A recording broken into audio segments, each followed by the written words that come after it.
ہمارا بچہ نیک نہیں ہے، ہمارا بچہ ہم سے تمیز سے بات نہیں کرتا، ہمارا بچہ ہم سے اخلاق سے بات کرتا، میری بیٹی میرے قابو میں نہیں ہے، مائیں پریشان ہے۔ آپ کی بیٹی اگر اللہ کے قابو میں نہیں ہے تو پھر آپ کے قابو میں بولو نہیں ہو سکتا۔ آپ نے اس کو اللہ سکھانا ہے۔ ہم ماں باپ کا احترام ماں باپ کی وجہ سے نہیں کرتے، کس کی وجہ سے کرتے ہیں؟ اللہ کی وجہ سے۔ ایک بزرگ تھے، وہ یہ تابعین میں سے تھے، بہت بڑے محدث۔ پہلے زمانے میں جب کسی کے پاس حدیث کا علم ہوتا تھا نا، پوری دنیا سے لوگ آتے تھے ان کے پاس، ان کی محفل لگی ہوتی تھی، پوری دنیا سے لوگ آتے تھے ان کے پاس۔ ٹائم بتائیں کیا ہو رہا ہے؟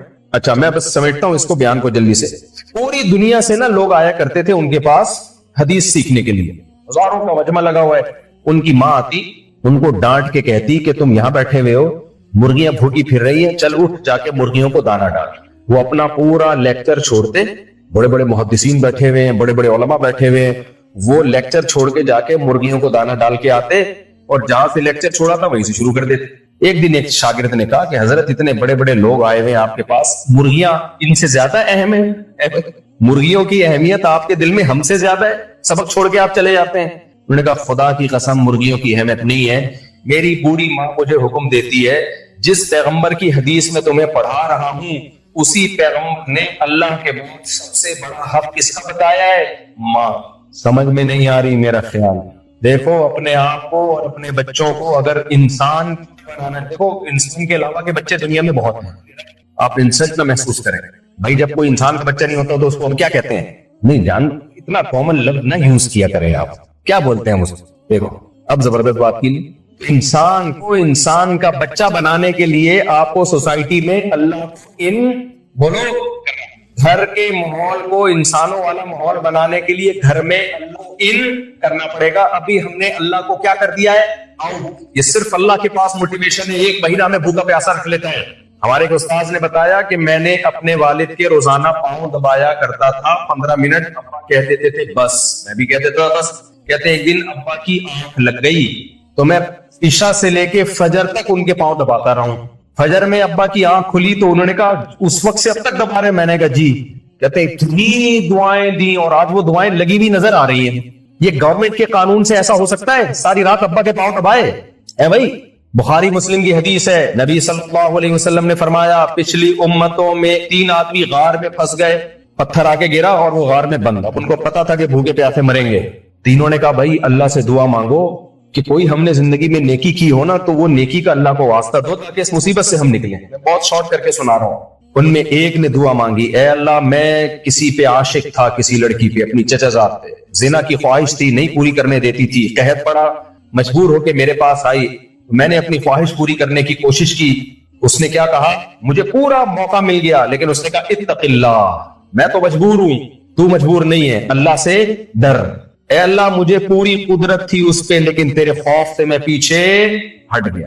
اللہ کے خوف کے علاوہ کوئی ہٹ سکتا ہے؟ عورت کو بھی عورت کا حق شوہر جب دے گا جب اس کے دل میں اللہ کا خوف ہو، ورنہ نہیں دے سکتا۔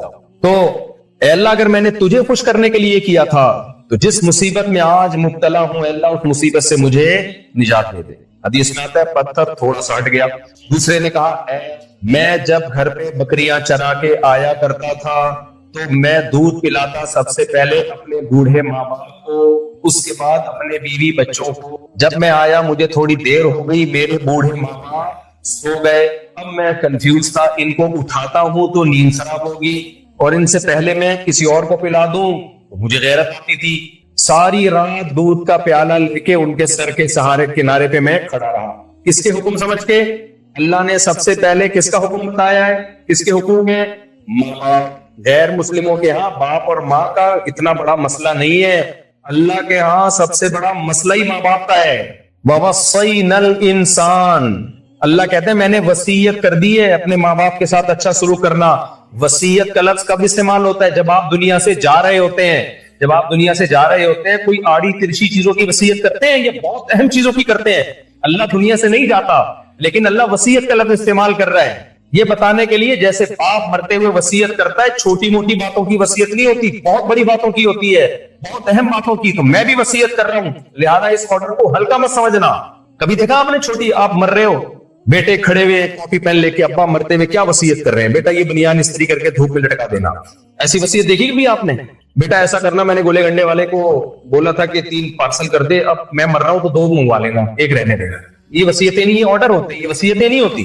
وصیت بڑی بڑی چیزوں کی ہوتی ہے. بیٹا میں مر رہا ہوں, بہنوں کا خیال, مجھے پتا ہے تم کھانے پینے کے بہت شوقین ہو, ان کی جائیدادیں بھی کھا جاؤ گے, مت کھانا, کیونکہ میں نے بھی یہی کیا تھا, میں بھی یہی چل رہا ہے نا مارکیٹ, میں بھی یہی کھایا تھا, مجھے خطرہ ہے تم بھی کیا کرو گے, جائیدادیں کھا جاؤ گے ان کی. تو نبی صلی اللہ علیہ وسلم نے فرمایا, وہ کہتا ہے اے اللہ میں نے ساری رات کھڑا رہا ماں باپ کے سامنے, اللہم ان کنت فعلت ذلک ابتغاء وجہک, اے اللہ اگر تجھے خوش کرنے کے لیے کیا, یہ کام ماں باپ کو خوش کرنے کے لیے نہیں ہو سکتا, اتنی ایفرٹس یہ کس کے لیے ہوتی ہے؟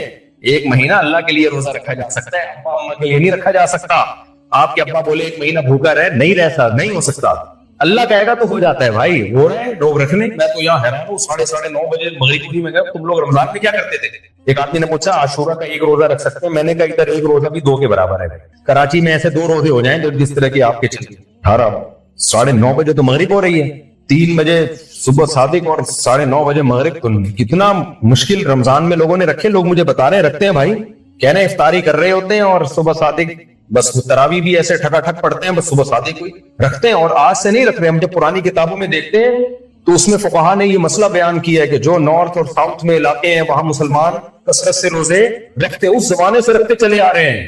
تو اس لیے آپ گھر میں اللہ ان کریں گے تو گھر میں برکت آئے گی, ریلیشن آپ کا کیا ہوگا, بولو مضبوط. اس نے کیا تو نبی نے فرمایا کہ اس نے کہا اللہ میں نے اگر تیرے لیے اپنے ماں باپ کی یہ خدمت کی ہے, جس مصیبت میں آج ہم مبتلا ہیں اس مصیبت سے ہمیں نکال دیے, تھوڑا زیادہ چھڑک گیا. تو میرے بھائی آخری بات بس بیان کو میں سمیٹتا ہوں, دنیا میں بھی خوش رہنا چاہتے ہو, آخرت میں بھی خوش رہنا چاہتے ہو, تو میرے اور آپ کے پاس اسلام کے علاوہ کوئی آپشن. میری جو بہنیں یہاں بیٹھی ہوئی ہے, خواتین یہاں بیٹھی ہوئی ہے, آپ اسلام کو دل و جان سے فالو کرو اور اللہ کے حکم کے آگے چونو چرا مت کرو. ایک بارڈر دے دیا, بس اللہ نے آرڈر دے دیا کہ میاں کی مخالفت کرنی ہے یا ماننی ہے. جو خود ڈر لگ رہا ہے یہ کہتے ہیں سربراہ کون ہے, گھر کا سربراہ کون ہے, یہ تو آپ کے فائدے کی چیز ہے. گھر کا سربراہ کون ہے, ہسبینڈ. گھر کا سربراہ کون ہے, ہسبینڈ. اللہ نے مرد کو حکم دے دیا آپ کے لیے صرف آپ کی بیوی, بیوی کو بول سکتے ہو both are made for each other, کسی اور سے ایسا فری ہونے کی آپ کو اجازت. یہ کس کا حکم ہے, اللہ. دل چاہے یا نہ چاہے بس اللہ نے بول دیا. گھر کے نان نفقے کی ذمہ داری کس کے ذمہ ہے, مرد کے ذمہ. اولاد کے نان نفقہ کس کے ذمہ, وعلی المولود لہ رزقہن وکسوتہن بالمعروف. اللہ نے بول دیا نا قرآن میں تھوڑی بول رہا ہوں. ادھر ادھر دل مت لگاؤ, آنکھ مٹکا مت کرو. آنکھ مٹکا سمجھتے ہو جو کرتے ہو, اس کو کیا کہتے ہیں؟ یوں سمجھو کہ جتنی عورتیں میری بیوی کے علاوہ ہیں سب پتھر ہیں, میرا ان سے کوئی لینا دینا. لوگ کہتے ہیں ہم سے بدنظری نہیں چھوٹتی, ایک دفعہ فرض کر لو, ہے ہی نہیں میرے لیے, ہے ہی نہیں. حضرت حکیم اختر صاحب رحمہ اللہ تعالیٰ ایک مثال دیا کرتے تھے کہ جو کہتے ہیں نا ہم سے نظر کی حفاظت نہیں ہوتی, دیکھو ضرورت کے وقت دیکھنا تو ایک مجبوری ہے, جائز ہے. کسٹمر کوئی خاتون ہے آ گئی تو ٹھیک ہے, ان سے ڈیلنگ کرنی پڑتی ہے, دفتر میں کسی سے. اللہ دلوں کے حالات کو جانتا ہے. واللہ یعلم المفسد من المصلح, دل کا فسادی کون ہے اور کون فسادی نہیں ہے یہ اللہ جانتا ہے. تو حکیم اختر صاحب رحمہ اللہ تعالیٰ فرمایا کرتے تھے کہ جو لوگ کہتے ہیں نا ہم سے بدنظری نہیں چھوٹتی, کہتے ہیں بتاؤ کوئی بوچھوں والا ایس ایچ او بیٹھا ہوا اور اس کی بیٹی بیٹھی بھی ہو اور وہ ایس ایچ او کو دیکھ رہا ہو کہ یہ ادھر دیکھ رہا ہے کہ نہیں دیکھ رہا, چھوٹے گی کہ نہیں چھوٹے گی؟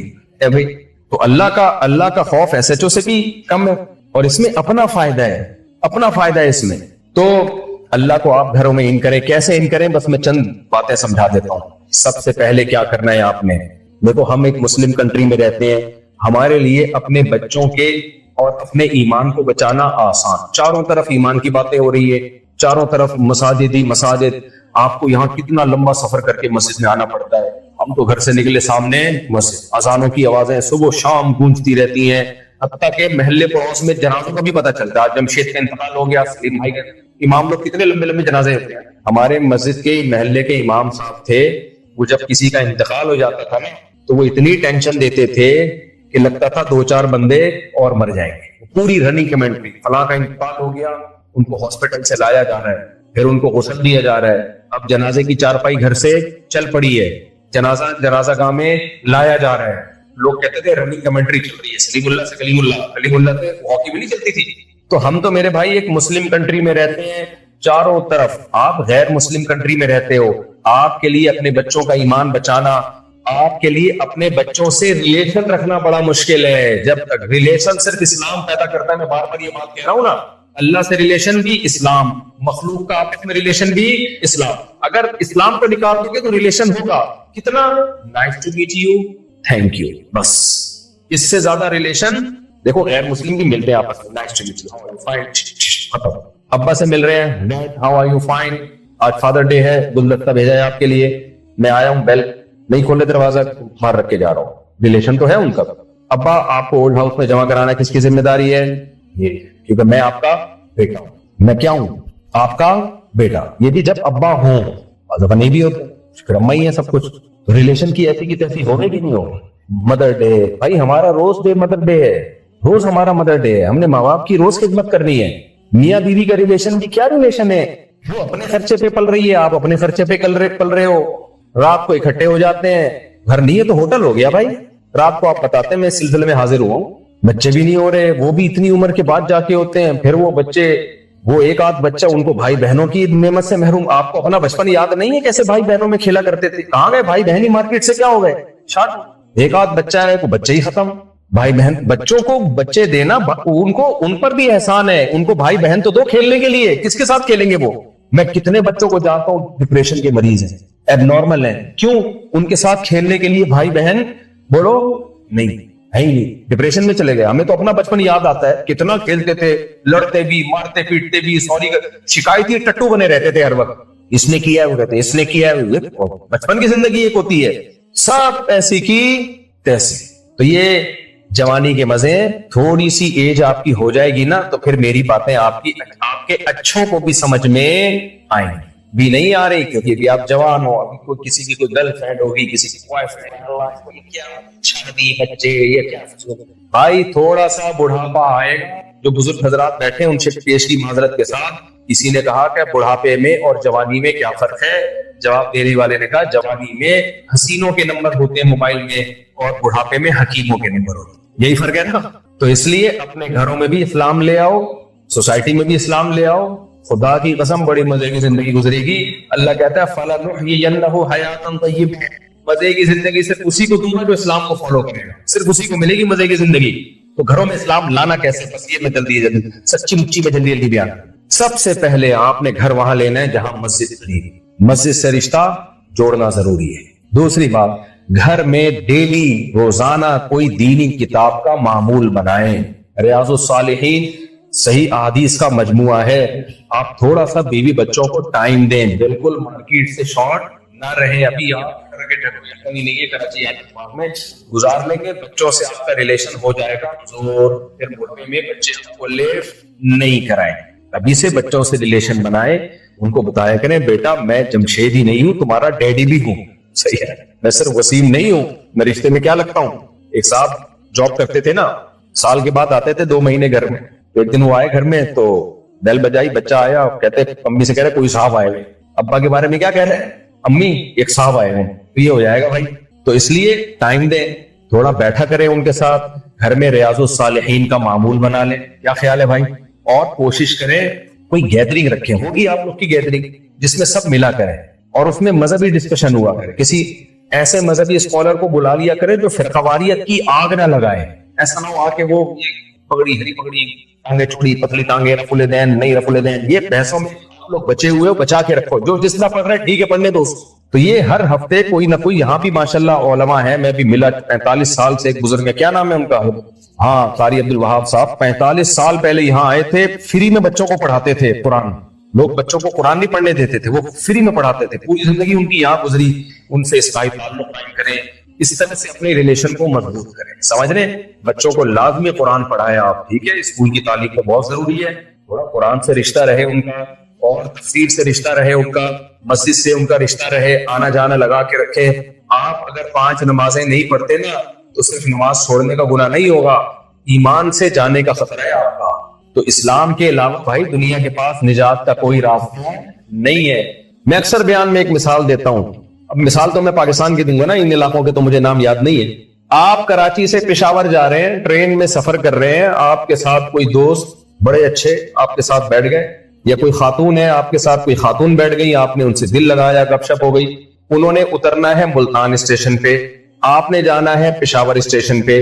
اب آپ کو ان کے ساتھ اتنا لائف کو آپ نے انجوائے کیا, اتنی اچھی اخلاق والی یا وہ اخلاق والے, مجھے نہیں پتا آپ کی فیلنگ کیا ہے, واللہ جو بھی تھے. تو اب جب وہ ملتان اسٹیشن پہ بندہ آپ کا دوست اتر رہا ہے, پھوٹ پھوٹ کے رو رہے ہو, اسٹریس میں جا رہے ہو, ڈپریشن میں جا رہے ہو, یار 2 گولیاں لے کر آؤ, آج میں پاگل ہو رہا ہوں, کیا ہو گیا بھائی, یہ بندہ اتر رہا ہے, مجھے یہ بہت اچھا لگتا ہے, میں اس کو نہیں چھوڑ سکتا. تو لوگ کہیں گے نا بھائی تمہیں جب پتا تھا کہ اس کا اسٹیشن ملتان ہے, تمہارا اسٹیشن پشاور ہے, تو اتنا فری کرانے کی کیا ضرورت تھی, اس کو ٹائم پاس کرتے. کہیں گے کہ نہیں کہیں گے؟ اور اگر اتنی ہی محبت ہے تو پھر چلے جاؤ اسی کے ساتھ ملتان. آپ نے نہیں یار میرا تو جانا, میرا تو گھر کاروبار خاندان سارا پشاور میں, اچھا چلو پھر اس کو اپنے ساتھ لے جاؤ. نہیں بھائی یہ کہاں جائے گا میرے ساتھ, اس کا گھر کہاں ہے, ملتان میں. تو لوگ کہیں گے نا تمہاری کھوپڑی کیا ہے, بولو آؤٹ. جس سے جتنی محبت کرنی چاہیے, اسلام محبت سے منع نہیں کر رہا, کیونکہ محبت ہی آپ کو کے سارے ریلیشن کو مضبوط کرتی ہے, آپ سے حقوق دلواتی ہے, دوستیاں یاریاں یہ ساری محبت ہی کی وجہ سے بنتی ہیں. اگر ہمارے دل میں پیسے کی ذرا سی بھی محبت نہ ہو تو ہم پیسہ کمائیں گے کیا, نہیں کمائیں گے, خود بھی برباد ہوں گے, آئندہ آنے والی نسلوں کو بھی برباد کریں گے. تو دولت کی محبت بھی ٹھیک, عزت کی محبت بھی ٹھیک, شہرت کی محبت بھی ٹھیک, یہ سب نیچرل ہے. انسان اپنی تعریف سن کے خوش ہوتا ہے. جو بہت نیک لوگ ہوتے ہیں نا, جب ان کے سامنے تو کہتے ہیں نہیں ہمیں تو کوئی خوشی نہیں ہو رہی, یہ جھوٹ بول رہے ہوتے ہیں, اندر اندر سے ان کے لڈو پھوٹ رہے ہوتے ہیں. اندر اندر سے کیا ہوتا ہے, لڈو پھوٹ رہے ہوتے ہیں یار, اور تھوڑی سی اور مکھن لگا کے تعریف. یہ سب چیزیں نیچرل ہیں. اخبار میں جب انسان اپنا نام دیکھتا ہے خوش ہوتا ہے, یوٹیوب پہ اپنا کوئی تعارف دیکھتا ہے خوش ہوتا ہے, یہ سب چیزیں نیچرل ہیں. لیکن اسلام کہتا ہے ان کو چاہتوں کو اعتدال میں لے کر آؤ, لمٹ کو کراس کرنے کی کوشش نہ کرو. اگر ہم اللہ اس کے رسول صلی اللہ علیہ وسلم کو, اسلام کو فالو نہیں کرتے تو 100% یہ لمٹ کراس ہوگی. عثمان لیاقت رحیم یار خان سے کہتے ہیں جی شریعت میں جو چیز حرام ہے وہ حرام ہے اور جو چیز حلال ہے وہ حلال ہے, تو یہ کیوں کہا جاتا ہے کہ بعض فقہا کے نزدیک حلال ہے اور بعض فقہا کے نزدیک حرام ہے؟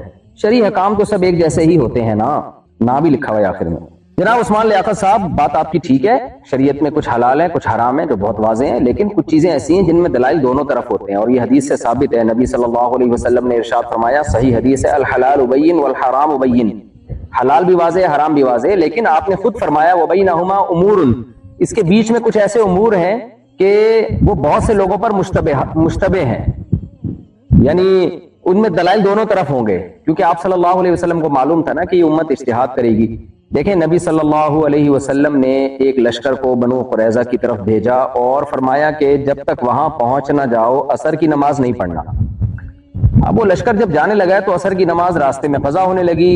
اب ان کا اختلاف ہو گیا, بھائی پڑھنی ہے کہ نہیں پڑھنی. ایک فریق نے کہا بھائی نبی صلی اللہ علیہ وسلم نے فرمایا کہ عصر کی نماز وہاں پہنچے بغیر کی پڑھنی ہے, لہذا ہم تو یہاں قضا کریں گے.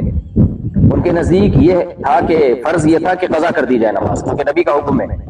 دوسرے فریق نے کہا بھائی نبی کی منشا یہ نہیں تھی, نبی کا مطلب یہ نہیں تھا, نبی نے تو ہمیں حفاظت کے پیش نظر کہہ دیا کہ عصر کی نماز راستے میں نہ پڑھو. مقصد یہ تھوڑی تھا کہ نماز ہی قضا کر دو. نماز قضا کرنے پر تو قرآن کے واضح الفاظ ہیں, حافظوا علی الصلوات والصلاۃ الوسطی, درمیانی نماز یعنی عصر کی خاص طور پہ حفاظت کرو تم. تو اب ان میں اختلاف ہو گیا, تو ایک فریق نے پڑھی ایک نے نہیں پڑھی. اب دونوں فریق جب نبی کے پاس آئے ہیں تو آپ صلی اللہ علیہ وسلم نے کسی کو بھی ملامت نہیں کی. تو اس میں آپ نے اپنے عمل سے ایک اصول بتا دیا کہ جب دلائل دونوں طرف ہوں گے تو اس میں اگر فقہا کا اختلاف ہو جائے تو کسی ایک فریق کو بھی 100% غلط نہیں کہا جائے گا اور گمراہ نہیں کہا جائے گا. دوسری حدیث میں بھی یہ مضمون ہے, آپ نے فرمایا کہ المجتہد اذا اجتہد, جب کوئی مجتہد اجتہاد کرتا ہے. مجتہد کہتے ہیں کہ جس کے پاس قرآن و سنت کا بہت واضح علم ہو, بہت گہرا علم ہو اور بہت مہارت ہو, اور پھر اللہ نے ان کو قرآن و حدیث سے مسائل نکالنے کا ملکہ بھی دیا ہو.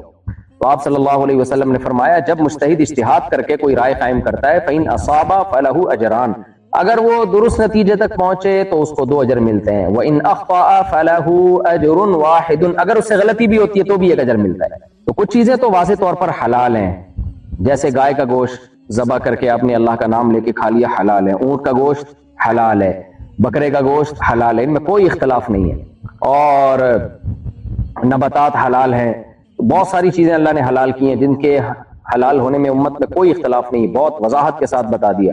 لیکن کچھ چیزیں ایسی ہیں جو بعض فقہا کے نزدیک حرام ہے، بعض فقہا کے نزدیک حلال ہے۔ وجہ اس کی ہے کہ ان میں دلائل ایسے واضح نوعیت کے نہیں ہیں۔ مثال کے طور پر سمندر کی مخلوق میں کیا مچھلی حلال ہے یا مچھلی کے علاوہ بھی مخلوق حلال ہے؟ تو اب امام ابو حنیفہ اس حدیث سے استدلال کرتے ہیں احلت لنا میتتان السمک والجراد، نبی صلی اللہ علیہ وسلم نے فرمایا دو مردار ہمارے لیے حلال ہے، ایک مچھلی اور ایک ٹڈی، یعنی ان کا وہ ذبح کیے بغیر بھی ہم کھا سکتے ہیں، تو مچھلی کو مستثنیٰ کیا ہے۔ اور دیگر علماء کہتے ہیں احل لکم صید البحر، اللہ نے سمندر کے شکار کو اس آیت میں حلال قرار دیا ہے۔ امام ابو حنیفہ کی طرف سے اس کا جواب یہ ہے کہ بھائی اگر سمندر میں مچھلی کے علاوہ مخلوق حلال ہے پھر تو یہ ہپو آپ میرے پیچھے دیکھ رہے ہیں یہ بھی حلال ہوگا، یہ بھی تو زیادہ تر پانی میں ہی رہتا ہے، مگرمچھ بھی حلال ہوگا، یہ بھی تو زیادہ تر پانی میں ہی رہتا ہے۔ تو اس لیے امام ابو حنیفہ کی قول ہے کہ بھائی مچھلی کے علاوہ کچھ بھی حلال نہیں ہے، اور ہمیں صحابہ تابعین سے ملتا بھی نہیں ہے کہ مچھلی کے علاوہ کچھ کھایا۔ دیگر ائمہ کہتے ہیں کہ نہیں بھائی ہمیں جو ہے وہ قرآن میں جب یہ ہے کہ سمندر کا شکار حلال ہے تو حلال ہے، تو امام صاحب کہتے ہیں اس شکار سے مچھلی مراد ہے۔ بہرحال اب اس میں لمبی چوڑی بحث ہے، تو اب جب دلائل دونوں طرف ہوتے ہیں تو پھر یہی ہے کہ آپ کو جس فقیہ پر زیادہ اعتماد ہو اس کی رائے پر عمل کریں، اور بہتر یہی ہے کہ جو طریقہ صدیوں سے چلا آ رہا ہے کہ ایک فقہ کو فالو کریں، یا تو فقہ ابو حنیفہ کو فالو کریں یا فقہ شافعی کو فالو کریں یا فقہ مالکیہ کو یا فقہ حنبلی کو، اس لیے کہ چاروں فقہ مدون ہیں، لیکن جب کریں تو پھر ایک کو پراپر کریں۔ ایسا نہیں کہ ایک جگہ جھینگا کھانے کے لیے شافعی بن گئے اور بغیر ولی کے لڑکی سے نکاح کرنے کے لیے حنفی بن گئے، یہ پھر دین کے ساتھ تماشا ہے۔ تو یہ چیزیں قرآن و سنت ہی سے ثابت ہیں، فقہا کا اختلاف، تو اس میں امت کی خیر ہے، اس لیے کہ اس اختلاف کا فائدہ یہ ہوتا ہے کہ جہاں شدید ضرورت ہوتی ہے، جہاں ایک اجتماعی ضرورت ہوتی ہے، تو پھر اس قول پہ بھی فتویٰ دینے کی گنجائش ہوتی ہے، دوسرے فقہا کا قول ہے جس میں گنجائش ہے۔ مثال کے طور پر جھینگے کا بزنس بہت ہوتا ہے، تو اب اگر بزنس کو بھی حرام کہہ دیا جائے تو بہت سارے لوگوں کی تجارت خراب ہو جائے گی، بہت سارے مسائل ہوں گے، تو اس میں حنفی بھی یہی کہتے ہیں کہ بھائی بزنس کی حد تک جائز ہے، کیونکہ اس میں اتفاق نہیں ہے اس کے حرام ہونے میں، تو اس اختلاف میں رحمت ہے، لیکن نارملی ایک فقہ کو فالو کرنا چاہیے اور باقیوں کو بھی ٹھیک سمجھنا چاہیے۔ تو میں نے یہ آپ کے اس سوال کا جواب دیا ہے کہ فقہا میں اختلاف کیوں ہوتا ہے اور یہ کیوں کہا جاتا ہے کہ بعض فقہا کے نزدیک حرام ہے، بعض فقہا کے نزدیک حلال ہے، اس لیے کہ اجتہاد اس امت کا خاصہ ہے، اس امت کو اللہ نے اجتہاد کی صلاحیت دی ہے اور ان کو فقہا کو حکم دیا کہ آپ غور و فکر کریں، اور یہ قرآن سے بھی ثابت ہے اجتہاد کا حکم۔ لَعَلِمَهُ الَّذِينَ يَسْتَنبِطُونَهُ مِنْهُمْ، کہ اللہ فرماتے ہیں جب کوئی بھی خبر تمہارے پاس آئے، چاہے وہ قرآن و سنت کی خبر ہو یا کوئی بھی کسی بھی شعبے کی خبر ہو، تو ماہرین کو دو تاکہ وہ اس کی ڈیپتھ میں جا کے اس کا مطلب نکال کے لائیں تمہارے سامنے۔ اچھا جی، اگر کسی عورت کو ضرورت کی وجہ سے باہر، یہ ہپو بہت نالائق طریقے سے بات کرتا ہے، یہ کیسے گدھے کی طرح چیخ رہا ہے۔ اگر کسی عورت کو ضرورت کی وجہ سے باہر جانا پڑے اور اس کے پاس اتنے پیسے نہ ہوں کہ وہ پرائیویٹ رکشہ کرا کے جا سکے، تو وہ بس میں یا ایسے رکشے میں سفر کر سکتی ہے جس میں اور لوگ بھی بیٹھے ہوئے ہوتے ہوں، جبکہ اس میں نہ چاہتے ہوئے بھی مردوں سے ہاتھ وغیرہ ٹچ ہو جاتے ہیں کیونکہ اس میں رش بہت ہوتا ہے، ایسی صورت میں عورت کیا کرے؟ یہ تو کسی صورت میں جائز نہیں ہے کہ عورت کا جسم کسی غیر مرد سے ٹچ ہو، تو رکشے میں مردوں کے ساتھ بیٹھنا تو بالکل جسم ٹچ ہو رہا ہوتا ہے، یہ ناجائز ہے بالکل، تو اس کی کوئی گنجائش نہیں ہے۔ یہ صرف علاج کے طور پر، جب لیڈی ڈاکٹر نہ مل رہی ہو، علاج ایک ایسی ضرورت ہے جس کے بغیر تو زندہ ہی نہیں رہ سکتے، ظاہر ہے پھر تو بہت شدید تکلیف ہوتی ہے، تو علاج معالجہ تو کیونکہ زندگی کا تعلق ہے نا اس سے، یا شدید بیماری بھی ایک طرح سے موت ہی کی صورت ہوتی ہے، تو ایسی صورت میں تو میل ڈاکٹر سے مجبوراً علاج کرانا پڑتا ہے، لیکن جس طرح بسوں میں مرد اور عورت چپک کے بیٹھے ہوئے ہوتے ہیں، رکشوں میں بیٹھے ہوئے ہوتے ہیں، اس کی کوئی گنجائش نہیں ہے، اس کا کوئی حل خواتین کو تلاش کرنا چاہیے، کوئی متبادل۔ کسی مسلمان کا غیر مسلم کے سامنے جھکنا کیسا ہے؟ کسی کے سامنے بھی جھکنا جائز نہیں اللہ کے سوا، خوب سمجھ لو، نہ مسلم نہ غیر مسلم۔ گلنار صاحبہ ممبئی سے، مفتی صاحب مجھے حدیثیں پڑھنے کا بہت شوق ہے، میرے پاس 3-4 حدیث کی کتابیں ہیں، آپ بھی کچھ اچھی حدیث کی کتابوں کے نام بتا دیں۔ ریاض الصالحین بہت بہترین کتاب ہے، علامہ نووی رحمہ اللہ تعالیٰ کی، وہ آپ خرید کے رکھ لیں، ترجمہ بھی اس کا لے لیں اگر عربی آپ کو نہیں آتی ہے، اور علامہ ذہبی کی بھی کتاب ہے کبیرہ گناہوں کے بارے میں، کہ انہوں نے صرف وہ احادیث جمع کی ہیں جو کبیرہ گناہوں سے متعلق ہیں، وہ بھی آپ لے سکتی ہیں، بہت اچھی کتاب ہے وہ بھی۔ مظہر علی چانڈیو سندھ، مفتی صاحب میرے گھر میں میری بات کوئی نہیں مانتا۔ ابے کسی کے گھر میں کسی کی بات کوئی نہیں مانتا آج کل بھائی صاحب، میں ان کو سمجھاتا ہوں لیکن وہ میری بات نہیں مانتے اور ہمیشہ نقصان اٹھاتے ہیں، لیکن نقصان اٹھانے کے بعد بھی میری بات نہیں مانتے۔ کوئی بات نہیں، آپ اپنا کام سے کام رکھیں، جب نہیں مان رہے تو چھوڑ دیں، آپ کیوں ٹینشن لے رہے ہو بھائی؟ باہر کے ملک میں اسائلم لے کر پیسے کمانا جائز ہے یا نہیں؟ دیکھو پیسے اسائلم سے نہیں کمائے جا سکتے، پیسے تو جاب کر کے کماتے ہیں. اگر وہ جاب درست ہے تو پیسے بھی جائز ہیں، جاب صحیح نہیں ہے تو پیسے بھی ناجائز ہیں. شراب بیچنے کی جاب کر رہے ہو تو ناجائز ہے، اور اگر حلال کام کی جاب کر رہے ہو تو جائز ہے. باقی اسائلم لینا، اگر جھوٹ بول کے اسائلم لیا ہے تو اس کا گناہ بہرحال ہوگا. بہت سے لوگ یہ کر رہے ہوتے ہیں، وہاں جاتے ہیں جھوٹ بوٹ بنا لیتے ہیں کہ ہمیں یہ فائرنگ ہوئی تھی ہمارے اوپر. بعض لوگ تو فیک فائرنگ بھی کرواتے ہیں اپنے اوپر، تو یہ سب ناجائز ہے، دھوکے میں آتا ہے. نبی صلی اللہ علیہ وسلم نے فرمایا جو دھوکہ دے وہ ہم میں سے نہیں ہے. اس کو چاہیے اپنے آپ کو مسلمانوں کی فہرست سے باہر نکال دے، اسلام اور مسلمانوں کو بدنام نہ کرے. جو لوگ غیر اللہ کو پکارتے ہیں ان کے بارے میں یہ کہا جا سکتا ہے کہ وہ آیتوں کا انکار کرتے ہیں، جیسے کہ قرآن میں غیر اللہ کو پکارنا منع ہے، لیکن یہ لوگ پھر بھی قبروں کو پکارتے ہیں. کیا یہ قرآن کی آیات کا انکار تو نہیں ہوا؟ بالکل 100% انکار ہوا. جیسے جو لوگ یہ کہتے ہیں نبی صلی اللہ علیہ وسلم کو کلی علم الغیب تھا، سب کچھ کا علم تھا، ما کان وما یکون. تو حضرت عائشہ فرماتی ہیں رضی اللہ عنہا، صحیح حدیث ہے کہ اس نے اللہ کی کتاب کا انکار کیا، کیونکہ اللہ قرآن میں کہتے ہیں کہ غیب کا علم اللہ کے سوا کسی کو نہیں. تو ایسے ہی جو قبروں کو پکارے، غیر اللہ کو پکارے دعاؤں میں، تو وہ چاہے 100 دفعہ زبان سے کہے کہ میں قرآن کو مانتا ہوں، لیکن حقیقت میں وہ قرآن کا منکر ہے. کیونکہ قرآن تو شروع ہی یہاں سے ہو رہا ہے، ایاک نعبد و ایاک نستعین. اے اللہ ہم تیری ہی عبادت کرتے ہیں اور تجھ ہی سے مدد طلب کرتے ہیں. یہ ہی کا لفظ اللہ نے لگایا ہے کہ تیرے علاوہ کسی سے نہ مدد مانگیں گے اور نہ جو ہے تیرے سوا کسی کو پکاریں گے. میرا ایک کلپ آج کل چل رہا ہے جس میں نے یہ کہا کہ نبی صلی اللہ علیہ وسلم کو بھی اللہ نے اختیارات نہیں دیے، یعنی اسباب سے ہٹ کے اختیارات، اور پیغمبر کو پکارنا بھی دعاؤں میں جائز نہیں ہے. اتنے لوگوں نے نیگیٹو کمنٹس کیے ہوئے کہ ان لوگوں کی قسمت میں نبی کی تعظیم ہے ہی نہیں، ان لوگوں کو کبھی توفیق ہی نہیں ملتی کہ نبی سے محبت کی بات کریں. ایسی فضول باتیں. بھائی نبی سے محبت کا تقاضا یہ ہے کہ آپ عقیدہ توحید پر قائم رہیں. ہمارے نبی صلی اللہ علیہ وسلم تو توحید سکھانے آئے تھے، توحید کے علمبردار تھے، اور آپ نے ایسی توحید زندہ کی. آپ نے فرمایا کہ شیطان مایوس ہو گیا کہ جزیرہ عرب میں اس کی عبادت ہو، یعنی شرک پھیلے جزیرہ عرب میں. تو آج یہی وجہ ہے کہ سعودی عرب میں آپ دیکھیں کہ شرک نہیں ملے گا آپ کو. تو سید الانبیاء صلی اللہ علیہ وسلم، سرور کائنات صلی اللہ علیہ وسلم سے جو حقیقی محبت کرے گا وہ توحید کا قائل ہوگا. اور باقی نبی سے محبت کا تقاضا یہ ہے کہ آپ صلی اللہ علیہ وسلم پر کثرت سے آپ پر درود پڑھا جائے، آپ کی تعلیمات کو فالو کیا جائے، اللہ تعالیٰ سے آپ کے حوض کوثر سے اور دست مبارک سے پانی پینے کی سعادت مانگی جائے، آپ کی شفاعت مانگی جائے. یہ چیزیں ہیں پیغمبر کی محبت میں.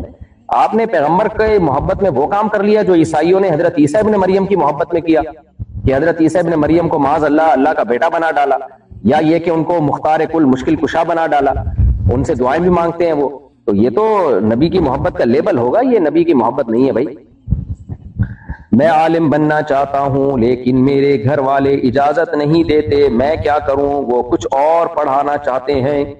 دیکھو اگر آپ کے گھر والوں کو کمانے کی پرابلم ہے اور آپ کما رہے ہیں، یا آپ کما سکتے ہیں فیوچر میں، بوڑھے ماں باپ کا سہارا بنیں گے، اکلوتے ہیں، تو پھر تو آپ ماں باپ کی بات مانیں. کیونکہ ظاہر ہے عالم بننے کے بعد بہت سو کے پاس سورس آف انکم نہیں ہوتی، وہ غربت میں ہی گزارا کرنا پڑتا ہے. میجورٹی کی تو علماء کی بیچاروں کی یہی حالت ہے. پھر بھی لوگ صبح شام علماء کو برا بلا کہتے رہتے ہیں، یہ مولوی ایسے، یہ مولوی ایسے. کبھی آؤ مدرسوں میں خوشبو لگا کے تو ہم آپ کو دکھائیں گے مولوی کتنی کم تنخواہوں میں کتنی کتابیں بچوں کو پڑھا رہے ہوتے ہیں، اور آپ کی یونیورسٹیوں میں ایک گھنٹے کے پروفیسر کتنے پیسے لے رہے ہوتے ہیں. میں ایسے ٹیچروں کو جانتا ہوں 25-30 سال سے مدرسوں میں پڑھا رہے ہیں، کتنی محنت کر رہے ہیں، ان بیچاروں کی حالت دیکھو جا کے. لیکن یہ کہ ہاں ظاہر ہے 2 نمبر مولوی بھی ہوتے ہیں، وہ پھر حرام طریقے سے کوارے ہوتے ہیں، میں ان کی بات نہیں کر رہا، لیکن 1 نمبر بھی ہوتے ہیں. تو عام طور پر مولانا جو صحیح مولانا ہے ان بیچاروں وہ اکثر غریب ہی ہوتے ہیں، اور بہت کم لوگ ہوتے ہیں جن کے تکے لگ جاتے ہیں اور کاروبار چل جاتے ہیں ان کے، یا یہ کہ وہ پہلے سے ہی باپ دادا سے ہی مالدار ہوتے ہیں، یا وراثت ان کو مالدار بنا دیتی ہے. لیکن میجورٹی تو علماء صلحاء میں غربا اور مساکین ہی کی ہے. تو اس لیے ماں باپ کو ڈر ہوتا ہے مولوی بن جائے گا تو ہم بھی ایسے پڑے رہیں گے، یہ بھی. تو اس لیے اگر آپ اکلوتے ہیں اور ماں باپ کو یہ ڈر ہے کہ کمانے کھلانے والا ہمیں کوئی نہیں ہوگا تو ایک الگ بات ہے. لیکن اگر آپ کے اور بھی بھائی ہیں تو پھر آپ اگر عالم بننا چاہیں تو پھر ماں باپ آپ کو روکنے کا حق نہیں ہے. یہ مسئلہ بھی علماء نے بیان کیا ہے اور صحیح شریعت کے دلائل کو سامنے رکھ کے ہی بیان کیا ہے کہ ماں باپ کے حقوق کی بھی ایک لمٹ ہے. تو مثال کے طور پر بچہ چاہتا ہے میں بزنس کروں، ماں باپ کہتے ہیں نہیں تو ڈاکٹر ہی بنے گا. تو یہ زبردستی ہے. اس میں اگر بچہ ماں باپ کی نافرمانی کرتا ہے تو انشاءاللہ امید ہے گناہگار نہیں ہوگا. تو بچہ چاہتا ہے میں سفر پہ جاؤں، ماں باپ زبردستی روک رہے ہیں، وہ پڑھنے کے لیے جانا چاہتا ہے، کاروبار کے لیے جانا چاہتا ہے، بلا وجہ روک رہے ہیں اس کو. تو یہ جو ہے نا اس میں ماں باپ کی اطاعت واجب نہیں ہے. تو ایسی یہاں بھی یہی مسئلہ ہے. تو اگر آپ جو ہے عالم بننا چاہتے ہیں اور ماں باپ روک رہے ہیں تو محبت سے ماں باپ سے بات چیت کریں، ان کو سمجھائیں کہ میں دنیا اور آخرت میں آپ کے لیے فخر کا ذریعہ بنوں گا، آپ کی مغفرت کا ذریعہ بنوں گا، دین کی خدمت اللہ مجھ سے لے گا. محبت سے ان کو سمجھائیں, بدتمیزی بد کلامی نہ کریں, تو بن سکتے ہیں آپ اگر اس تفصیل کے بعد جو میں نے بتائی. عبد الرحمان صاحب ملتان سے, میں پہلے بہت گالیاں دیتا تھا کیونکہ میرے دوست ایسے ہی تھے, لیکن پھر میں نے توبہ کی اور گالیاں دینا چھوڑ دی. اب میں حافظ قرآن ہوں, سبحان اللہ, اور پابندی سے نماز بھی پڑھتا ہوں اور والدین کی خدمت بھی کرتا ہوں, لیکن مجھے کہیں ٹھوکر لگتی ہے تو میرے منہ سے فوراً گالی نکل جاتی ہے, لیکن میں کسی کو دیتا نہیں ہوں, یعنی اپنے پاس سنبھال کے رکھی ہوئی, وہ گالیاں کبھی کبھار نکل جاتی ہیں. مجھے ڈر ہے کہ میری اس وجہ سے پکڑ نہ ہو جائے. میرے بھائی, یہ جو گالیوں کی عادت ہے نا, یہ بھی چرس اور ہیروئن کی طرح ہوتی ہے, نہیں چھوٹتی. جب ایک دفعہ منہ پہ گالیاں آ جائیں, عادت پڑ جائے, نہیں چھوٹتی.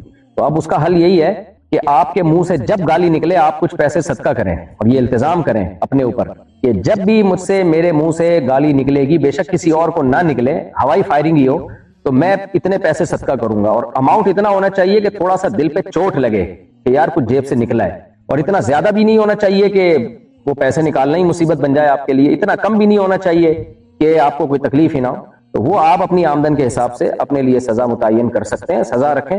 انشاءاللہ آہستہ آہستہ یہ جو ہوائی فائرنگ والی گالیاں ہیں, یہ والی بھی انشاءاللہ ختم ہو جائیں گی. میرا بھائی 5ویں کلاس تک پڑھا ہوا ہے, لیکن بہت, میں جس جگہ پہ بیٹھا ہوا ہوں نا, یہاں شیر بھی آ سکتا ہے, اور یہاں کچھ دن پہلے ادھر آ کے پانی پی رہا تھا شیر, تو بس ہمت کر کے بیٹھا ہوا ہوں. آواز کہاں سے آ رہی ہے؟ اچھا اچھا اچھا اچھا میرے بھائی, یہاں بہت دفعہ آئے ہیں شیر اور ہپو وپو تو بہت آتے رہتے ہیں. کوئی پیچھے سے آ رہا ہو تو مجھے آپ لوگ پہلے بتا دینا بھائی. اچھا میرے بھائی, میرا بھائی 5ویں کلاس تک پڑھا ہوا ہے, لیکن بہت اچھی انگلش آتی ہے. کم پڑھا ہوا ہونے کی وجہ سے اچھی جگہ رشتہ نہیں ہو رہا, تو کیا ہم نقلی مارک شیٹ بنا سکتے ہیں؟ دھوکہ دینا جائز نہیں ہے میرے بھائی. میٹرک کر لو نا, کیا جا رہا ہے, جب انگلش سیکھ لی تو میٹرک کرنا تو اور آسان ہے. میرا بھائی 5ویں کلاس تک پڑھا, چاہیے ہو گیا. انڈیا سے کسی نے پوچھا ہے, مفتی صاحب, استغفر اللہ بھائی صاحب, کہہ رہے ہیں مجھے لڑکوں کی طرف رغبت ہے, میں کوئی گناہ نہیں کرتا اور انشاءاللہ گناہ کرنے کا سوچوں گا بھی نہیں, لیکن دل و دماغ میں لڑکوں ہی کی سوچیں آتی ہیں, غلط خیالات آتے ہیں. خود کو بہت کنٹرول کیا ہے لیکن میری عادت ختم نہیں ہو رہی, کیا میرے لیے یہ آزمائش ہے؟ یقیناً آزمائش ہے, بہت بڑی آزمائش ہے. آپ لڑکوں کی طرف دیکھنا چھوڑ دیں, ان کا تصور کرنا چھوڑ دیں, اور فوراً سے پہلے آپ شادی کریں, جتنا جلدی ہو سکے. آپ جتنا دیر سے شادی کریں گے نا, آپ کی عادت بگڑتی چلی جائے گی, اور پھر عورت میں اور بیوی میں وہ آپ کو اٹریکشن ہی ختم ہو جائے گی. تو اس لیے جلد سے جلد آپ شادی کریں, تو شادی کرنے کے بعد انشاءاللہ آہستہ آہستہ آہستہ آپ کے دل میں یہ اٹریکشن ہی ختم ہو جائے گی. نہیں ہو تو دوسری بھی کر لیں آپ. تو جتنا انسان نیچر پہ چلتا ہے نا, اتنا غیر فطری چیزوں سے دور ہو جاتا ہے وہ. تو آپ جلد سے جلد نکاح کریں گے, انشاءاللہ آپ کی یہ عادت ہی ختم ہو جائے گی, اور آپ کو رغبت ہی ختم ہو جائے گی. اور جب تک جو ہے نکاح نہیں ہوتا, آپ اپنے آپ کو دور رکھیں. یہ بہت بڑی آزمائش ہے. اگر آپ گناہ سے بچیں گے, اس کے بدلے میں اللہ آپ کو دنیا اور آخرت کی بہت زیادہ انشاءاللہ برکتیں عطا فرمائے گا. پر اگر خدا نہ خواستہ اس گندگی میں پڑ گئے نا, تو بہت مصیبت ہو جائے گی اس گندگی سے نکلنا. میری بیٹی کے دادا اس کے نام پر کچھ پیسے بینک میں رکھنا چاہ رہے ہیں, میں منع کر رہی ہوں, لیکن وہ میری نہیں سن رہے. ایسے مجھے کیا کرنا چاہیے؟ منع کرنا چاہیے آپ کو. سود سے پیسے کمائیں گے, بچی کو بھی حرام کھلائیں گے, تو منع کریں. اور یہ کیا, یہی ہو سکتا ہے. مان جائیں ٹھیک ہے, نہیں مانیں تو جو آپ کی استطاعت ہے اس کے بقدر ہی منع کر سکتی ہیں آپ, اس سے زیادہ کہ آپ مکلف نہیں ہیں. خاندان کے دوسرے لوگوں کو بتائیں. اچھا بیٹی بھی آپ کی ہے نا, تو پھر تو آپ سختی بھی کر سکتی ہیں. دادا سے بولیں میری بیٹی ہے, میں آپ حرام کام کے لیے آپ میری بچی کا پیسہ استعمال کر رہے ہو, تو تھوڑا سا آپ جتنی آپ کے اندر استطاعت ہے اتنی آپ سختی کر سکتی ہیں. اگر 4 رکعت والی نماز میں پہلی اتحیات بھول جائیں تو نماز ہوگی یا نہیں؟ جی ہاں, سجدہ سہو سے نماز ہو جائے گی. سلمان علی میرٹھ انڈیا سے, میں آن لائن لیڈیز سوٹ کا کام کرتا ہوں. ویسے تو اکثر مال خرید کر بیچتا ہوں, لیکن اس دفعہ میرے ایک جاننے والے نے مجھے مال دیا ہے. اس کی قیمت مجھے بتا دی ہے, میں اس کی تصویریں لگا کر اپنا پروفٹ رکھ کر بیچوں گا, جبکہ مال پر میرا پورا قبضہ بھی نہیں ہے. جب آرڈر آئے گا تو دوست سے لے کر کسٹمر کو دے دوں گا. کیا یہ کام کرنا جائز ہے؟ جبکہ اس میں میرا رسک بھی ہے کہ اگر کسٹمر نے مال واپس کر دیا تو اس کے جو چارجز لگیں گے وہ نقصان میرے اوپر آئے گا. بھائی اس کو رسک نہیں کہتے, کہ واپس کرنے میں جو چارجز آئیں وہ نقصان آپ پر ہو. رسک کا مطلب یہ ہوتا ہے کہ ایک چیز آپ کے قبضے میں آئے, اس دوران وہ اگر چھن گئی, ضائع ہو گئی, تو آپ کا نقصان. تو یہ جو آپ نے طریقہ بیان کیا ہے نا, یہ جائز نہیں ہے. دیکھیں, کیونکہ آپ نے نہ پہلے کپڑا خریدا اور نہ اس پہ قبضہ کیا, خریدے اور قبضے کیے بغیر آگے کسی کو بیچ دیا. یہ تو صریح حدیث میں اس کی مخالفت ہے. آپ صلی اللہ علیہ وسلم نے فرمایا لا تبیع ما لیس عندک, جو چیز تمہارے پاس ہی نہیں ہے, تمہاری ملکیت میں ہی نہیں ہے, تم اس کو بیچ نہیں سکتے آگے. تو اب یا تو آپ ایسا کریں کہ اپنے دوست سے پہلے خرید لیں, خرید کے اپنے قبضے میں یا اپنے کسی نمائندے کے قبضے میں لے لیں، پھر آگے آپ بیچیں، جو سمپل طریقہ ہے۔ دوسرا طریقہ یہ ہے کہ آپ بیچیں نہیں، آپ بیچنے کا وعدہ کریں۔ آپ کسٹمر سے کہیں کہ بھائی یہ کپڑا ہے تو میں تمہیں انشاءاللہ بیچوں گا، میں تمہیں دوں گا فیوچر میں، تم اگر دلچسپی رکھتے ہو تو میں ارینج کرتا ہوں اور اتنے کا دوں گا۔ تو وہ کہتے کہ ٹھیک ہے میں انٹرسٹڈ ہوں، تو آپ نے اپنے دوست سے وہ خریدا، اپنے قبضے میں لیا، پھر آپ کسٹمر کو کہیں ہاں بھائی تم خریدتے ہو، تم نے کہا تھا کہ میں خریدوں گا تو بتاؤ اب خرید رہے ہو؟ وہ کہتے ہیں ہاں میں خرید رہا ہوں، تو آپ بیچتے ہیں۔ اگر وہ کہے نہیں میں نہیں خرید رہا تو پھر وہ آپ کی ہیڈک ہے، آپ کو رکھنا پڑے گا۔ یہ طریقہ جائز ہے۔ اور تیسرا طریقہ یہ ہو سکتا ہے کہ آپ خرید کے بیچیں ہی نہیں، بلکہ آپ دو پارٹیوں کے درمیان کمیشن ایجنٹ بن جائیں۔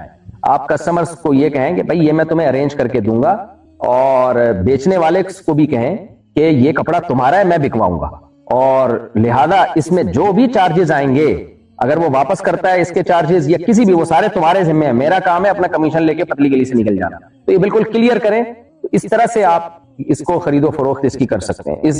تو اس تیسری صورت میں کیا ہوگا کہ جس نے بیچا ہے نا، تو اگر ڈیلیوری کے دوران کوئی نقصان ہو گیا تو بیچنے والے کا نقصان ہوگا، کیونکہ آپ صرف کمیشن ایجنٹ ہیں۔ تو آپ یہ بیچنے والے کو بتائیں گے بھائی صاحب یہ تمہارا نقصان کہلائے گا اگر اس دوران چیز ضائع ہو گئی، تو اس کو کلیئر کر کے اس طریقے سے آپ بیچ سکتے ہیں۔ ادروائز جو طریقہ آپ نے اختیار کیا ہے وہ جائز نہیں ہے، اور آج کل بہت سے لوگ یہ ایک غلط طریقے سے خرید و فروخت کر رہے ہیں۔ بنگال سے کسی نے پوچھا ہے میں ایک باز کا بچہ اپنے گھر لے آیا تھا، باز نہیں ہوتا جو شاہین، فیلکن، اسے کچھ دنوں کے بعد آزاد کرنا تھا لیکن وہ پنجرے میں مر گیا اور میں نے اسے دفنا دیا، کیا اللہ مجھے معاف کر دے گا؟ میں بس اس کو آزاد کر دیتا، لیکن میں چاہتا تھا کہ اسے اس کے ماحول میں پہنچا دوں اور اس دوران وہ مر گیا۔ کوئی بات نہیں، آپ کی نیت اچھی تھی، آپ مر گیا تو مر گیا، یہاں بندے مر رہے ہیں بھائی یہاں، تو کوئی مسئلہ نہیں ہے، آپ نے کوئی جان کے نہیں مارا اس کو۔ بیوی کو پیٹنے کے بعد بھی اگر وہ نماز نہیں پڑھتی تو کیا نکاح باقی رہے گا؟ بھائی بیوی کو کون پیٹتا ہے بھائی؟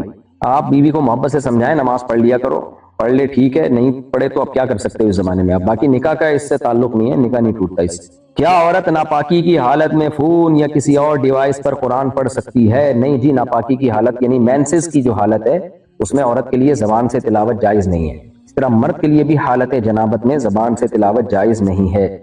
انتخاب عالم انڈیا سے، معراج کی رات نبی کریم صلی اللہ علیہ وسلم نے بہت سے انبیاء کی امامت کی جبکہ وہ سارے انبیاء دنیا چھوڑ کر جا چکے تھے، یہ کیسے ہوا؟ اللہ تعالیٰ کو یہ قدرت ہے کہ اللہ تعالیٰ جو ہے انبیاء کی ارواح کو جمع کر دیں، تو اللہ تعالیٰ نے تمام انبیاء کی روحوں کو بیت المقدس میں جمع کر دیا اور نبی صلی اللہ علیہ وسلم نے ان کی امامت کی اسی دنیا میں جاگتی حالت میں۔ یہ اللہ کے لیے پاسبل ہے۔ اشکال جب ہوتا ہے جب ہم کہتے ہیں کہ وہ ان انبیاء نے خود یہ کام کیا ہے، یہ کسی انسان نے یہ کام کیا ہے، یہ تو اللہ نے، اللہ سب کچھ کر سکتا ہے۔ باقی اس میں حکمت تھی تاکہ نبی صلی اللہ علیہ وسلم کی فضیلت تمام پیغمبروں پر ثابت کی جا سکے، کیونکہ نماز سب سے بڑی عبادت ہے اور نماز میں سب سے اہم مقام ہے مصلی امام کا۔ تو اللہ تعالیٰ نے نبی صلی اللہ علیہ وسلم کی امامت میں تمام پیغمبروں کو نماز پڑھوائی تاکہ نبی کی عملی طور پر فضیلت ثابت ہو جائے کہ دیکھو جب نماز ہوگی تو امام تمام پیغمبروں کے سید الانبیاء محمد صلی اللہ علیہ وسلم ہی ہوں گے۔ تو اللہ نے پریکٹیکلی یہ کروا کے دکھایا تاکہ آپ صلی اللہ علیہ وسلم کی فضیلت پر مہر لگ جائے۔ جس مقروض کے پاس قرض ادا کرنے کے لیے ذاتی گھر کا بھی آپشن نہیں ہے تو وہ قرض ادا کیسے کرے؟ کوئی وسائل بھی نہیں ہے اس کے پاس، تو بیٹھا رہے پھر آرام سے۔ لیا کیوں تھا بھائی جب ادا کرنے کی گنجائش ہی نہیں تھی؟ قرض لیا کیوں تھا؟ باقی یہ ہے کہ اب یہ ہے کہ کوشش کرتا رہے، اللہ سے دعا مانگتا رہے، یہی ہوگا۔ لا یکلف اللہ نفسا الا وسعہا، جتنی استطاعت ہو اللہ اس سے زیادہ کسی کو مکلف بناتے نہیں ہیں۔ لیکن یہ تو سوال ہوگا نا کہ جب ہے ہی نہیں تو قرضہ لیا کیوں تھا بھائی؟ ہاں لیا تھا، اس کے بعد کسی حادثے میں پیسے ہلاک ہو گئے تو ایک الگ بات ہے۔ مفتی صاحب میں انڈیا سے ہوں، میرے اسکول کی ٹائمنگ 9:30 سے 3:30 تک ہے، تو میں ظہر کی نماز کیسے ادا کروں؟ ہندو اسکول ہے، وہاں الاؤ بھی نہیں کریں گے، اور یہاں عصر کی اذان 4:30 پر ہو جاتی ہے، تو میں ظہر 3:30 کے بعد پڑھ لوں؟ دیکھیں 4:30 پہ اگر اثر ہوتی ہے تو ظہر آپ 3:30 کے بعد پڑھ سکتے ہیں بالکل، لیکن ظہر کی نماز جو ہے نا مثل اول سے پہلے پڑھ لینی چاہیے۔ مثل اول کا مطلب یہ ہے کہ جو عصر کا وقت جو جس کو ہم شافی وقت سے تعبیر کرتے ہیں، جو اول وقت عصر کا جس میں ہر چیز کا سایہ ایک مثل ہوتا ہے، احتیاط اسی میں ہے کہ ظہر اس سے پہلے بہر صورت پڑھ لی جائے۔ تو آپ دیکھیں کہ ظہر کس وقت شروع ہو رہی ہے، تو اس سے پہلے عصر کا ٹائم کس وقت شروع ہو رہا ہے، جو مثل اول والا اثر ہے، مثل اول والی اثر ہے، تو جب مثل اول کا ٹائم شروع ہو رہا ہے تو اس سے پہلے آپ ظہر پڑھ لیں۔ میرا خیال ہے انڈیا میں 4:30 بجے مثل اول ہی ہوتی ہے، تو اس سے پہلے آپ ظہر پڑھ لیں۔ بہرحال نماز قضا کرنا کسی صورت میں جائز نہیں ہے، یہ آپ دماغ میں اچھی طرح بٹھا لیں، چاہے ہندوؤں کے اسکول میں پڑھا رہے ہوں یا عیسائیوں کے اسکول میں۔ رکوع میں 3 دفعہ کیا پڑھتے ہیں؟ رکوع میں 3 دفعہ سبحان ربی العظیم، سبحان ربی العظیم، سبحان ربی العظیم، یہ پڑھتے ہیں۔ 3 دفعہ سے زیادہ پڑھنے پر بھی پابندی نہیں ہے، زیادہ بھی پڑھ سکتے ہیں۔ میں باہر ملک میں رہتا ہوں، یہاں مجھے جمعے کی نماز پڑھنے کے لیے نہیں جانے دیتے کیونکہ مسجد بہت دور ہے، میں کیا کروں؟ کہیں میں جمعہ چھوڑنے سے کافر تو نہیں ہو جاؤں گا؟ اگر مسجد دور ہے لیکن ہے اسی شہر کے اندر ہی تو آپ کو جمعہ پڑھنے کے لیے جانا پڑے گا۔ 3 جمعے اگر کوئی چھوڑ دینا تو روایت میں حدیث کے مطابق اس پہ مہر لگ جاتی ہے، اور جمعہ چھوڑنا بہت بڑا گناہ ہے۔ آپ ایسا کریں، اپنے باس کو ایک لیٹر لکھیں، بہت ہی محبت کے ساتھ اس کو ہدیے دیں، تحفے دیں، کیونکہ غیر مسلم کنٹریز میں ایسا ہوا ہے، مجھے خود لوگوں نے بتایا کہ ہمیں اجازت نہیں تھی جمعہ پڑھنے کی، تو کہہ رہے ہم نے لیٹر لکھ کے دیا اور بڑی مکھن لگائے، باس کو کہا کہ سر میں اتنا ٹائم جو ہے اضافی لگا دوں گا، جو میرا جمعے کے ٹائم پہ آنے جانے میں جو ٹائم خرچ ہوگا نا 1 گھنٹہ 1.5 گھنٹہ، تو میں ایکسٹرا دے دوں گا وہ کمپنی کو، اور اس کے میں کوئی پیسے الگ سے نہیں لوں گا۔ اس طرح سے آپ کریں گے تو انشاءاللہ اجازت مل جائے گی، اور اگر آپ سمجھتے ہیں بہت دور ہے پھر بھی نہیں ملے گی تو 4-5 بندے اور تلاش کریں آپ اپنی کمپنی میں ہی، جہاں آپ جاب کرتے ہیں مسلمان تلاش کریں تو وہیں پر جمعہ قائم کریں پھر۔ لیکن بہرحال شہر کے اندر اگر جمعے کی نماز ہوتی ہے تو آپ کو جمعہ پڑھنا پڑے گا۔ مفتی صاحب میں اپنی خالہ کی بیٹی سے محبت کرتا ہوں، نکاح کا پیغام بھیجا ہے لیکن وہ لوگ منع کر رہے ہیں کیونکہ میری عمر 20 سال ہے، لڑکی کی عمر 23 سال ہے، میں کیا کروں؟ تو لوگ تو منع کریں گے کیونکہ ان کو تھوڑی محبت ہے، محبت تو آپ کو ہے نا، تو آپ کا دل چاہ رہا ہے نا، لوگوں کا دل تھوڑی چاہ رہا ہے، تو لوگ تو کریں گے کہ وہ تو کیڑے نکالتے رہیں گے، خود جو آپ کو منع کر رہے ہیں ان میں سے کسی کو عشق ہو جاتا تو پھر دیکھتے، وہ تھوڑی مانتا کسی کی، اس لیے آپ بھی اگر بے وقوف ہیں تو لوگوں کی باتوں میں آ کے منع کر دیں، اگر آپ کو تھوڑی سی اللہ نے سینس اور عقل دی ہے تو لوگوں کی باتوں میں نہ آئیں، اور جہاں آپ کا دل چاہ رہا ہے وہاں آپ شادی کر لیں، چاہے 3 سال عمر میں بڑی ہو یا 30 سال عمر میں بڑی ہو، اس سے کوئی فرق نہیں پڑتا، آپ کو اگر دل چاہ رہا ہے تو کریں آپ۔ میری شادی کو 10 سال ہو گئے ہیں، میں دوسری شادی کرنا چاہتا ہوں، جس سے دوسری شادی کر رہا ہوں اس کو پتہ نہیں ہے کہ میں شادی شدہ ہوں، کیا اس کو بتانا ضروری ہے کہ میں شادی شدہ ہوں اور میرے 4 بچے ہیں؟ جی ہاں بتانا ضروری ہے، اگر آپ نہیں بتائیں گے دھوکے کا گناہ ہوگا، یہ بدترین خیانت ہے بیوی کے ساتھ کہ آپ شادی کر رہے ہو اور اس کو بتا نہیں رہے کہ پہلی یہ بھی موجود ہے، 4 بچوں کے باپ ہو آپ، اور آپ چھپا رہے ہو، یہ بہت ہی بے غیرتی ہے، کیونکہ میں اس میں مجھے غصہ اس لیے آ رہا ہے کہ لوگ یہ بے غیرتی کرتے ہیں، اسلام کی جو اجازت ہے اس کا غلط فائدہ اٹھاتے ہیں۔ چلو پہلی جب شادی ہو رہی تھی اس وقت تو آپ کے نکاح میں کوئی عورت ہی نہیں تھی نا، اس وقت آپ نے کر لی، اب تو دوسری ہو رہی ہے تو آپ کو دوسری کو تو بتاؤ آپ کہ میں جو ہے پہلی میری بیوی موجود ہے اور میں 1 دن بعد آپ کی باری دوں گا اور میرے 4 بچے بھی ہیں، سب بتائیں، آپ کو کچھ چھپانا جائز نہیں آپ کے لیے۔ جیسے ہم صحابہ کے بارے میں کہتے ہیں کہ فلاں صحابی شہید ہوئے، تو اس کو اگر اس طرح کہتے ہیں کہ وہ قتل ہوئے تو کیا یہ جائز ہے؟ ہاں یہ بھی جائز ہے، کوئی حرج نہیں ہے، قرآن میں خود ہے کہ افئن مات او قتل انقلبتم علی اعقابکم، اسی طرح یا ایھا الذین آمنوا لا تکونوا کالذین کفروا وقالوا لاخوانهم اذا ضربوا في الارض او ماتوا لو كانوا عندنا ما ماتوا وما قتلوا، تو قتل کی نسبت بھی جائز ہے کہ ان کو قتل کر دیا گیا لہذا وہ شہید ہو گئے، قتل کی وجہ سے شہید ہوئے، تو قتل ہونا اور شہید ہونا ایک دوسرے کے اپوزٹ نہیں ہے، اس سے کوئی فرق نہیں پڑتا۔ البتہ شہید کے لیے شہید کا لفظ استعمال کرنا چاہیے، یعنی یوں کہتے ہیں کہ وہ قتل ہو گئے اس کی وجہ سے وہ شہید ہیں، لقب اس کو شہید ہی کا دینا چاہیے جو اللہ نے اس کو ایک اعزاز دیا ہے۔ اچھا بھائی، اگر کسی گناہ کو نہ کرنے کا اللہ سے وعدہ کیا ہو پھر اس گناہ کو کر لے تو کیا اس کی معافی ہو جائے گی؟ بہت بڑا جرم ہے، اللہ سے آپ نے ایگریمنٹ کیا تھا کہ میں یہ گناہ نہیں کروں گا، اسی ایگریمنٹ کی وجہ سے اللہ نے آپ کے وہ گناہ بھی معاف کیے، اب آپ وہ ایگریمنٹ توڑ رہے ہو، اتنی بڑی بری بات ہے کہ خدا سے کیے ہوئے ایگریمنٹ کو آپ توڑ رہے ہو۔ بہرحال اگر توڑ دیا تو یہ گناہ در گناہ ہو گیا، لیکن اب اس کا بھی حل یہی ہے کہ دوبارہ توبہ کریں، یہی حل ہے، تو دوبارہ اللہ سے ایگریمنٹ کریں اور دوبارہ سے نیت کریں کہ میں جو ہے اب گناہ نہیں کروں گا، کیونکہ اس کے علاوہ اب کوئی چارہ ہے نہیں، تو اللہ تعالیٰ معاف کرنے والا ہے، وہ 100 بار بھی کوئی توبہ کرے تو معاف کر دیتا ہے، لیکن توبہ توڑنے سے پہلے یہ بات سوچنی چاہیے کہ کر کیا رہے ہو آپ، اللہ سے کیے ہوئے ایگریمنٹ کو آپ توڑ رہے ہو۔ کیا اپنے والدین کی چیز بغیر پوچھے کھا لینا چوری ہے؟ ہاں جی، والدین کی چیز بغیر پوچھے کھا لینا چوری ہے، لیکن یہ ایسی چوری نہیں ہے کہ جس پہ ہاتھ کٹتا ہو، بہرحال ہے تو چوری بری چیز ہے۔ اب کیا کھا رہا ہے یہ مجھے نہیں پتا، اب میں جیسے کھایا کرتا تھا جب بھی دودھ میں ملائی جمی ہوتی تھی تو چپکے سے میں کھا لیا کرتا تھا، ابا اماں غصے ہوتے تھے، ابا تو نہیں اماں غصے ہوتی تھی، دودھ کا بیڑا غرق ہو جاتا تھا، تو یہ بھی چوری تو تھی بہرحال، لیکن کیا کریں اب ملائی ہم سے چھوڑی نہیں جاتی تھی، تو ہم کچن میں گھستے تھے اور دیکھتے تھے ڈھکن ہٹایا ڈڑن کر کے اتنی موٹی ملائی جمی ہوئی ہے، فوراً چمچ سے ساری صاف کی، دودھ کا کیا بیڑا غرق، وہ دن اب بھی یاد آتے ہیں۔ بہرحال کوئی ترغیبی کام نہیں ہے، نہیں کرنا چاہیے یہ، پھر پٹتے بھی تھے الحمدللہ، تو لیکن بہرحال چوری چوری یہ نہیں کرنی چاہیے. محمد شیر خان منصوری انڈیا سے، اگر مورتی کے سامنے اگربتی جلائیں تو کیا یہ حرام ہے؟ اور اگر یہ کام مجبوری میں کرنا پڑے تو اس کا کیا حکم ہے؟ دیکھیں، اگربتی مورتی کے سامنے جلانا اگر کسی قوم میں عبادت سمجھا جاتا ہے، یہ عبادت ہے. میرا تو یہی خیال ہے کہ مورتیاں جلانا اگربتیاں جلانا مورتی کے سامنے یہ عبادت کے طور پہ ہی ہوتا ہے. تو پھر تو کافر ہو جائیں گے اسی وقت اگر کوئی مسلمان یہ کام کرتا ہے، مشرک ہو جائیں گے. اور اگر عبادت کے طور پہ نہیں ہے اگربتی جلانا، بلکہ اس نیت سے ہے کہ یہاں لوگ عبادت کرنے کے لیے آئیں گے تو ان کو تھوڑی خوشبو ملے، تو بھی یہ کام مسلمان کے لیے حرام اور گناہ کبیرہ ہے. باقی مجبوری میں کرنا پڑے تو کیا مجبوری ہے، جان کا خوف ہے تو الگ بات ہے. اور اگر ملازمت یہی ہے تو پھر تو ناجائز ملازمت ہے. کیوں اگربتیاں جلا رہے ہو بھائی مندر میں جا کے؟ ان کو، غیر مسلموں کو ان کی کام کرنے دو جو ان پہ سوٹ کرتے ہیں، آپ مسلمانوں والے کام کرو. ہاں، جان کا خوف ہو تو ایک الگ بات ہے. کیا شوہر کے اوپر بیوی کا ضروری نان نفقہ واجب ہے، یا جیسے وہ خود کھاتا پہنتا ہو وہی بیوی کو پہنانا کھلانا ضروری ہے؟ کیونکہ اگر کہیں گے کہ ضروری نان نفقہ واجب ہے تو کنجوس شوہر اپنی بیویوں کو 2 وقت کا کھانا کھلا کر کہیں گے ہم نے اپنے فرائض پورے کر دیے. لیکن نبی صلی اللہ علیہ وسلم نے فرمایا اپنی بیوی کو وہ پہناؤ جیسا تم خود پہنتے ہو، یعنی جس اسٹینڈرڈ کے کپڑے خود پہنتے ہو وہ کھلاؤ جو تم خود کھاتے ہو. کیا مطلب؟ جس اسٹینڈرڈ کی خوراک تمہاری ہے وہی خوراک بیوی کی بھی ہونی چاہیے. تو یہ اخلاقیات ہیں، یہ نبی صلی اللہ علیہ وسلم نے بتائے ہیں. اسی طرح قرآن میں آتا ہے عاشروہن بالمعروف، اچھے طریقے سے بیویوں کے ساتھ پیش آؤ. تو باقی قانون یہ ہے، ایک ہوتا ہے اخلاقیات، ایک ہے قانون. کیا مطلب؟ کورٹ کے ذریعے عورت شوہر سے کتنا نان نفقہ لے سکتی ہے؟ تو کورٹ کے ذریعے اتنا نان نفقہ لے سکتی ہے جتنا اس خاتون کے خاندان میں رواج تھا. اگر وہ مالدار گھرانے کی خاتون تھی تو مالدار گھرانے کی خواتین کا اسٹینڈرڈ خوراک کا الگ ہوتا ہے، غریب گھرانے کی خواتین کا اسٹینڈرڈ الگ ہوتا ہے. تو اس میں مالدار اور غریب کے فرق کے لحاظ سے وہ نان نفقہ لے سکتی ہے.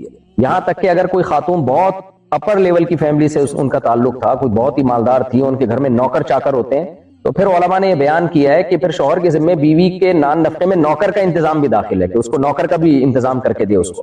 تو اس میں کوئی ایک لگا بندہ معیار نہیں ہے. لڑکی جس کے خاندان کا جو اسٹینڈرڈ تھا، جو لیونگ اسٹینڈرڈ تھا، وہ مینٹین رکھنا ضروری ہے، بشرطے کہ شوہر میں اس کی استطاعت بھی ہو. تو اس لیے اس میں یہ شوہر یہ کہتے ہیں کہ 2 ٹائم کا کھانا، تو 2 ٹائم کا تو آج کل کسی کے یہاں رواج نہیں ہے. کم سے کم 6 ٹائم کا کھانا تو سبھی پھوڑ رہے ہوتے ہیں بیٹھ کے. تو نہیں تو 3 ٹائم کا تو ہوتا ہی ہے، ناشتہ، دوپہر کا کھانا، رات کا کھانا. تو یہ تو غریب سے غریب گھروں میں بھی ہوتا ہے. تو اس لیے شوہر 2 ٹائم کا کھانا دے کے جان نہیں چھڑا سکتا. اس کو اخلاقیات کا تقاضا تو یہ ہے کہ جو اسٹینڈرڈ اس کا ہے وہی بیوی کو کا اسٹینڈرڈ دے. اور اگر یہ نہیں کر سکتا، کنجوس ہے، تو کم از کم اتنا پھر شرعاً اس پر واجب ہے کہ جو اس عورت کے جو لڑکی والے، یعنی جو ہے نا، جو اس کی بیوی کا جو میکا ہے، ان کا جو لیونگ اسٹینڈرڈ ہے اس اسٹینڈرڈ کو مینٹین رکھے کم از کم. یعنی اور اس میں میرا خیال ہے 2 ٹائم کا کھانا کہیں بھی نہیں ہوتا، 3 ٹائم کا ہوتا ہے آج کل ہر جگہ. تو وہ دینا پڑے گا اس کو. باقی خواتین کو بھی چاہیے نا کہ شوہر کی جیب کو بھی دیکھ کے مطالبہ کیا کریں. میں ان خاتون کی بات نہیں کر رہا، ان کے علاوہ اور جو ابھی میرے مسائل کے چینل دیکھ رہی ہیں ان کے علاوہ کی بات کر رہا ہوں. تو بعض دفعہ شوہر بیچارہ غریب ہوتا ہے، مالی حالات خراب ہو جاتے ہیں، تو پھر اس میں عورت کو شریک حیات ہوتی ہے نا. تو شریک حیات کا مطلب یہ ہے کہ پھر روکھی سوکھی میں شوہر کے ساتھ شریک ہو جائے. لیکن اس میں یہ بھی ضروری ہے کہ وہ خود بھی تو روکھی سوکھی کھا رہا ہو نا. ایسا نہ ہو باہر مرغے بریانی پھوڑ رہا ہو، گھر میں آ کے بے روزگاری کی باتیں کرتا ہو کہ میں پیسے نہیں ہے. تو باہر جا کے کیا کیوں پھوڑتا ہے پھر اتنی چیزیں؟ گٹکے کے پیسے تیرے پاس کہاں سے آتے ہیں؟ اچھا خیر جی. محمد سہیل میواس سے، نماز پڑھنے کے لیے کیا نیت کرنی چاہیے؟